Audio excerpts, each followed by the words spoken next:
Boa tarde, meus queridos, ou melhor, né? Já boa noite. Ah, Hoje, 8h15 da noite, eu entrei aqui para fazer um vídeo para vocês, para dar continuidade ao nosso projeto, né? Para dar continuidade à nossa divisão de conhecimentos. E, para tanto, hoje eu venho falar sobre o primeiro dos orixás que a gente cultua, né? Se vocês lembrarem bem, no último vídeo eu falei sobre os orixás, né? Falei um pouquinho de cada um. Falei a sequência dos orixás, né? Relembrando a sequência. Primeiro, Orixabará, depois Ogum, depois Inhansã ou Oiá, depois Xangô, depois Odeiotim, depois Obá, depois Ossanha, depois Chapanã, Oxum, Iemanjá e Oxalá. Então, essa sequência são os 12 orixás que nós cultuamos, certo? Aos pouquinhos eu vou explicando outras nomenclaturas que vão entrando, certo? Mas numa divisão geral, os orixás que nós cultuamos são esses 12. E hoje nós vamos falar do primeiro dos orixás, né? Que é o orixá Bará. Orixá-Bará, ele é cultuado com o nome de Bará somente no Batuque do Rio Grande do Sul. Lá no Candomblé ele vai ser cultuado com o nome de Exu, de Orixá Exu. Acredita-se que o nome Bará foi usado para diferenciar bem essa questão de Exu e de Bará, né? Ou seja, diferenciar o Exu da Quimbanda do Exu do Candomblé, né? Ou no nosso caso, o Exu do Batuque, certo? Então, sempre que vocês ouvirem o nome Bará, é o primeiro orixá a ser cultuado dentro do nosso Batuque do Rio Grande do Sul. Bom, quem é Bará? Quem é o orixá Bará? Quem é o pai Bará? Né? Porque para os orixás a gente sempre se refere de uma maneira carinhosa como pai ou como mãe. Quem é pai Bará? Pai Bará é o mensageiro divino, é o guardião de todos os templos, de todas as casas e de todas as cidades. Ele é o dono também das portas e das chaves, né? O símbolo principal do Pai Bará é a chave. Né? Tanto que quando se dança pro Pai Bará, quando está cantando as rezas de Pai Bará, as pessoas dançam fazendo este movimento da mão, né? Que simboliza o movimento de abertura, o movimento da chave numa fechadura. Ele é reverenciado em primeiro lugar em todos os terreiros de nação africana, seja qual a religião for, se é candomblé, se é batuque, se é tambor de Minas, se é Xangô de Recife. Uh, o orixá Bará, ou nome correspondente, Exu, é o primeiro orixá a ser cultuado, certo? Não se faz nada, não se faz tratamento a nenhum orixá sem primeiro pedir licença ao Pai Bará. E eu já vou explicar o porquê disso. Pai Bará recebe as suas oferendas, né, nas encruzilhadas. Né? Então, o Pai Bará recebe as suas oferendas nos mesmos locais que os Exus de Quimbanda recebem, certo? Lembrando que essas encruzilhadas podem ser de estradas, encruzilhadas de mato, encruzilhadas de praia, enfim, qualquer encruzilhada. O Pai Bará é um orixá cheio de vigor, cheio de vida, né? Porque ele é o interlocutor entre o céu e a terra. Né? Vocês lembram que no vídeo anterior eu falei um pouquinho de Aie e de Orum, né? Onde Orum seria o nosso céu, o céu de quem cultua os orixás é chamado de Orum, e Aie é a terra, né? O planeta Terra, aqui onde nós habitamos. Então, o Pai Bará, o Orixá Bará, ele é aquele que faz a ligação entre os seres humanos e o sagrado. Então, ele faz a ligação entre o céu e a terra. É ele o orixá da comunicação, porque quando a gente está fazendo algum trabalho aqui, por exemplo, vamos fazer um trabalho utilizando Mãe Oxum, né? Como é que a Mãe Oxum lá no Orum vai estar recebendo essa nossa súplica, esse nosso trabalho, esse nosso axé, essa nossa oferenda? É o Pai Bará que pega e vai lá e comunica para ela: Ó, Mãe Oxum, estão iniciando um trabalho, estão invocando pela senhora, então por favor entre em sintonia com isso daqui. É mais ou menos assim. Então, por ele ser o orixá da comunicação, de levar as mensagens tanto para lá quanto para cá, ele é o primeiro orixá a ser reverenciado, né? Porque a gente sempre diz, não existe nada sem antes passar por Bará, ok? Lembrando que Bará, Exu Bará, é a boca que tudo come, né? Porque ele está muito ligado aos mercados, aos negócios. Bará é um mercador que move o mercado e que move os negócios. Então, tudo aquilo que é vendido no mercado, que seja comestível, Bará come. Então, ele é a boca que tudo come. Vocês devem lembrar daquela situação que quando as pessoas iam beber um traguinho, primeiro viravam no chão um golinho e falavam: Este gole é pro santo. Isso aí eles estão reverenciando, na maioria das vezes sem saber, estão reverenciando Exu, estão reverenciando Bará. Porque tudo que vai na boca, a gente pode oferecer para Bará. Então, se tu vai comer um pedaço de pão, tu pode largar um pouquinho pro Bará. O que você for comer, você pode fazer isso, certo? Bom, Pai Bará como dono das chaves, dos portais, das encruzilhadas e dos caminhos, né? Deve ter sempre suas saudações, suas obrigações e os seus cortes realizados, quando necessário, em primeiro lugar. Assim, os seres humanos garantem, né, a segurança de todo um ritual. Ah, porque ele é o orixá responsável pela boa abertura dos trabalhos. Ah, vocês vão notar que quando for iniciado uma roda de batuque, o primeiro orixá a ser cantado é Bará. Quando vocês forem ver ou fazer algum axé para algum orixá, eu vou fazer algum agrado para Bará. Seja uma vela, seja uma frente, seja um opeté, seja alguma coisa eu faço para chamar Bará para fazer essa interlocução entre céu e terra. Tá certo? Bom, o Orixá Bará governa o fluxo de energia e a realização correta dos fenômenos naturais. O Orixá Bará também é responsável pelo nosso sangue, pela corrente sanguínea, não pelos vasos sanguíneos, mas sim pelo plasma do sangue que circula no nosso corpo, certo? Porque ele é o dono da vitalidade.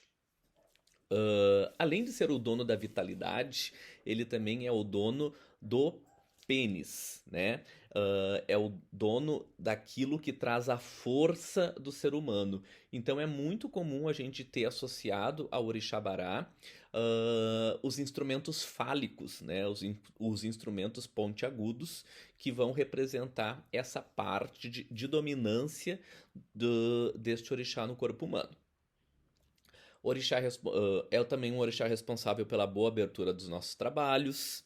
Ele tá para as nossas vidas, destrancando os caminhos, abrindo as portas ou fechando e trancando as energias ruins, né? Isso tudo vai depender dos nossos merecimentos e daquilo que a gente está emanando para nossa vida, né? Pai Bará governa também esses fenômenos naturais que eu falei para vocês, né? Então, todos os fenômenos naturais que acontecem na face da Terra, sejam terremotos, maremotos, tsunamis, tempestades, etc e tal, tem a influência e a autorização desse orixá para acontecer, né? Então, se está vindo um temporal, o temporal é um fenômeno da natureza de regência do orixá Inhansã, da mãe Inhansã. Mas a mãe Ansan não consegue enviar este fenômeno sem que Pai Bará venha abrindo espaço para isso, certo? Não existe nenhum terreiro de tradição africana, como eu falei, né, que não exista o assentamento deste orixá ou de uma representação similar a ele. Por quê? Porque ele é o princípio e também é o fim de tudo, né? Tanto que mais para frente, quando nós formos falar de rituais de morte, de batuqueiros, a gente vai ver que o primeiro orixá a ser despachado quando uma pessoa morre são os seus barás, né? Porque esses barás vão abrindo os campos espirituais para a condução do espírito dessa pessoa que desencarnou. A palavra Bará, no idioma Yorubá, né, que é o idioma o idioma berço da nossa religião, a palavra Bará quer dizer força, certo? Então Bará é isso, é força, é vitalidade, né, é vida. Temos um cachorrinho aqui latindo, mas tudo bem. Então, se esse orixá for bem tratado, ele reage favoravelmente em prol de quem lhe oferendou. A gente deve lembrar que Olorum, que é o nosso Deus Supremo, né, concedeu ao Orixá Bará o privilégio de receber todas as oferendas em primeiro lugar. Depois eu conto por que isso, né? Existe toda uma lenda em cima disso bem bonita e bem legal. Então, sem oferendar Bará, as orações não seriam divididas por nenhum outro orixá, né? Até mesmo por Orum. Então não adianta a gente fazer uma oração ao Pai Oxalá, uma oração ao Pai Ogum, uma oração ao Pai Xangô, sem antes pedir licença e fazer uma oração também ao Pai Bará. O dia da semana consagrado ao Pai Bará é a segunda-feira, né? Já falei isso no primeiro vídeo. A cor dele é a cor vermelha, também já falei isso. Ele recebe a segunda-feira porque é o primeiro dia da semana, né? Após o descanso, que é o domingo. Então, segunda-feira é o primeiro dia da semana, então ele é o orixá que vem abrindo, né? Viu só? Ele sempre em primeiro lugar. Então, ele vem abrindo a semana.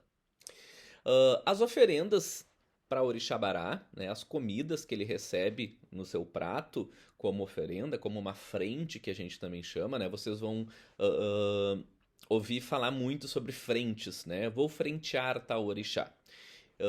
Então, essas frentes, essas oferendas para o Pai Bará são compostas basicamente por milho torrado, pipoca, batata assada, batata inglesa assada. Também pode pôr um opeté de batata, que é uma batata cozida, esmagada, e depois forma-se um opeté, que é um objeto também em forma fálica, né? Existem alguns barás que a gente pode adicionar o elemento bala de mel. Existem também algumas coisas específicas, algumas frentes específicas para o Pai Bará que a gente pode adicionar bolo inglês, né? E também pães de massa doce, como aquelas massinhas com geleia em cima, com farofinha em cima, né? Existem algumas frentes específicas que a gente pode adicionar isso daí. Frutas para o Pai Bará são todas as frutas vermelhas, né? Caqui, morango, tem muita gente que dá para Bará, como também pode dar para mãe ançã, né, por ser vermelho, mas o Pai Bará também aceita essa fruta vermelha. O caqui, como eu já falei, né, na sua forma vermelha, e todas as outras frutas que possuam essa coloração vermelha ou avermelhada. A saudação para o Pai Bará é Alupo ou Lalupo, né? Existe esta similaridade das palavras, né? Uma é Alupo e a outra Lalupo, né? Se acrescenta somente uma letra L à frente. O sincretismo católico para o Orixá Bará. O que é o sincretismo católico? É o santo católico que eles utilizam para fazer uma ligação ao orixá africano, né? Como eu expliquei ali no primeiro vídeo, né? Que eles faziam essa ligação para a perpetuação do culto, né? Para a liberdade de culto. Então, os santos católicos que estão relacionados ao orixá Bará é o São Pedro, né? São Pedro, dono da chave, também padroeiro do Rio Grande do Sul. O orixá Santo Antônio, né, que é aquela imagem, né, que é tida como santo casamenteiro, e também o São Benedito, certo? Esses três santos católicos são bastante sincretizados com o Orixá Bará. Dentro do nosso culto do Batuque do Rio Grande do Sul, nós temos qualidades, né? Nós temos barás com qualidades diferentes, aonde cada qualidade vai atuar num campo diferente, certo? Eu vou listar, vou ditar, falar para vocês as qualidades dos barás que a gente utiliza na nossa feitura, né? Aqui na nossa tradição. O primeiro bará, ou Exu, também pode se usar, né? Vocês vão ver depois que nas rezas, nos cânticos dos orixás, é utilizado muito bará, é utilizado muito Exu, né? Por exemplo, Exu Olodê, Exu Exu Obaralanã. Então se usa o Exu e se usa a palavra bará, certo? Então, o primeiro bará, o primeiro Exu a ser cultuado dentro do nosso território sagrado, né, dentro da nossa casa, dentro do nosso ilê, dentro do nosso terreiro, é o Bará Lodê, ou Exu Lodê. Né? Exu Lodê ele tem um assentamento feito fora do templo religioso. Se vocês chegando aqui em casa, vocês vão ver que antes do salão, né, antes do ilê, existe uma casa, né, uma casa que naquela casa é assentado o orixá Baralodê, junto com outros orixás que depois eu vou falar, né, que são orixás de rua. Então ele divide essa morada dele, ele divide essa casa dele, principalmente com Ogum Avagã, que é uma qualidade de Ogum, que quando eu for falar de Ogum, que é o próximo orixá, eu vou retomar e falar de Avagã.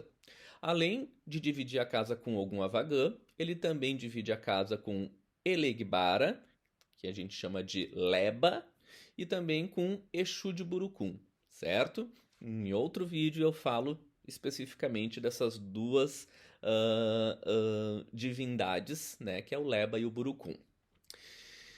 Lodê, então, é o orixá que mantém a estrutura do nosso templo, a estrutura da nossa casa. É ele que faz a sustentação dos terreiros e é ele que protege qualquer energia que queira entrar na nossa casa. Né? É ele que vai nos proteger junto com Bará, com Ogum Avagã e essas outras divindades que eu citei.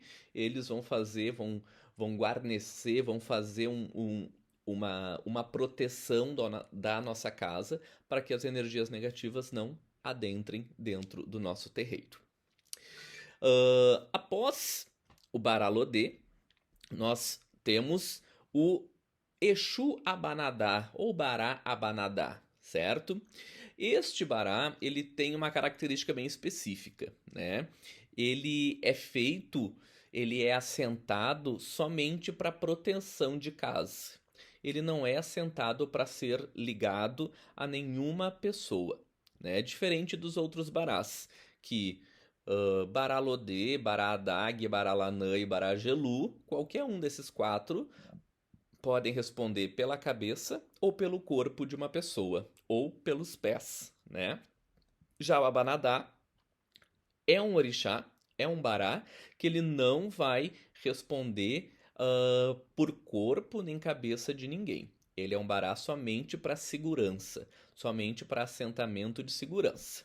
Ele é assentado logo atrás da porta de entrada da casa, porque ele é quem cuida de todas as energias que adentram em direção ao Ilê, né? Então, qualquer energia que se escapou de Lodê e de Avagã lá na frente e for entrar para dentro da casa, o Abanadá vai estar ali para fazer também um filtro, para cuidar dessa energia. Também é um bará bastante utilizado com grande eficácia em axés de limpeza, axés de descarrego, em quebra de quizila e principalmente para abrir cruzeiros, abrir caminhos para as pessoas conseguirem emprego, certo? Depois deste Exu Abanadá, vem o Bará Adag, né? Bará Adag é um bará sento dentro do quarto de santo. Ele está sempre ligado a o Erumalé de alguma pessoa, né? A vida de uma pessoa. Ele recebe suas oferendas nas encruzilhadas. O seu assentamento é feito lá dentro do quarto de santo, né? Ele fica dentro do quarto de santo. E é o orixá que faz frente aos orixás masculinos, né? Então ele faz frente ao orixá Ogum, ao orixá Xangô, ao orixá Odé, ao orixá Ossanha e ao orixá Xapanã. Então, se a pessoa tem como seu orixá de cabeça Ogum, Xangô, Odé, Ossanha e Xapanã, automaticamente vai ter como seu bará, aquele que abre os seus caminhos, vai ser o Bará Adak. Da mesma maneira, nós temos o Bará Lanã, né? Que trabalha nos mesmos locais, bem similares ao Bará Adag, só que a única diferença dele é que, ao invés dele responder pelos santos masculinos, ele vai ser o Bará de relação para os santos de cabeça femininos. Então, as filhas de Oiá em Ançã e as filhas de Obá vão ter como seu bará de correspondência o Bará Lanã, certo? Depois, por último, mas não menos importante, nós temos Bará ou Exu Agelu, né? Este é o bará que faz a frente dos orixás de praia, ou seja, frente dos orixás Oxum, Iemanjá e Oxalá, certo? Então, as pessoas que são cabeças de Oxum, de Iemanjá e de Oxalá, ou de orixá que é muito mais água do que seco, como Ogum Adjolá, né? Ogum Adjolá é um Ogum de praia, então a Gelu também vai responder por esse Ogum Adjolá. Então, pessoas que têm cabeça de orixá de praia vão ter como correspondência o Bará Agelu, certo? Uma diferença bem importante do Bará Agelu, né? O cruzeiro dele é cruzeiro de praia. Então, esse cruzeiro tem que estar bem na beira da praia, seja uma praia doce ou seja uma praia salgada. Ok? E para finalizar aqui o vídeo, eu vou trazer para vocês como é que funcionam os ajuntós do Orixá Bará. O que são ajuntós, né? Ajuntós são junções de energia que vão reger a vida de uma pessoa. Né? Eu falei isso no primeiro vídeo, vou repetir agora no segundo, né? Então, o meu ajuntó, na minha cabeça, é Oxalá, no meu corpo é Oxum, e nos meus pés, que abre os meus caminhos, é Bará Agelu, né? E por que Bará Agelu? Porque Bará Agelu é um orixá de praia, e a minha cabeça, né? O pai Oxalá também é um orixá de praia. Então, a correspondência para pai Oxalá é Bará Agelu. Então, vou falar para vocês agora como é que funcionam os ajuntós de Bará. Qual Bará casa com qual outro orixá, né? Casa é uma maneira, uma expressão, tá? Mas não pensem em ajuntó como casamento de homem e mulher, certo? Pensem em ajuntó como união de energias, ok? Então vamos lá. Baralodê. Com quem que Baralodê faz ajuntó? Baralodê faz ajuntó com Inhansã ou com Obá, certo? Depois do Baralodê, nós temos Bará ou Exu Abanadá, que não faz ajuntó com ninguém, porque ele é um Bará somente para a segurança. Depois temos Bará Adag, né? Bará Adag faz ajuntó com quem? Com Inhansã Oiá ou com Obá, né? Mesma coisa que o Baralodê. Depois temos o Baralanã, que também faz ajuntó ou com Inhansã Oiá ou com Obá. E depois nós temos o Bará Agelu, né? O Bará Agelu é o bará que pode fazer ajuntó com uma gama um pouquinho maior de orixás, certo? Então, o Bará Agelu faz ajuntó com Oiá, né? Com a Inhansã nova. Faz ajuntó com Obá também, né? Um pouquinho mais raro, mas pode acontecer. E também Bará Agelu faz ajuntó com Oxum, certo? Que é o mais comum de acontecer, certo? Então, resumindo, Bará, nosso primeiro orixá, é o dono da chave, do elemento que abre as coisas, abre as portas, abre os caminhos, abre os cruzeiros. É tratado na segunda-feira, tem a cor vermelha. E aí as qualidades de Bará que nós temos é Baralodê, Exu Abanadá, Bará Adag, Baralanã e Bará Agelu, certo? Basicamente, os barás casam com Oiá, Inhansã e Obá, sendo que o Agelu ainda pode fazer o ajuntó com Oxum. Certo, pessoal? Espero que vocês tenham gostado disso. Me deem, comentem, né? Deixem seu like, se inscrevam, ativem o sininho, façam qualquer tipo de comentário ali para eu poder melhorar os nossos vídeos. E tão logo possa, eu lanço um novo vídeo falando do orixá Ogum. Grande beijo, axé a todos vocês. Grande abraço.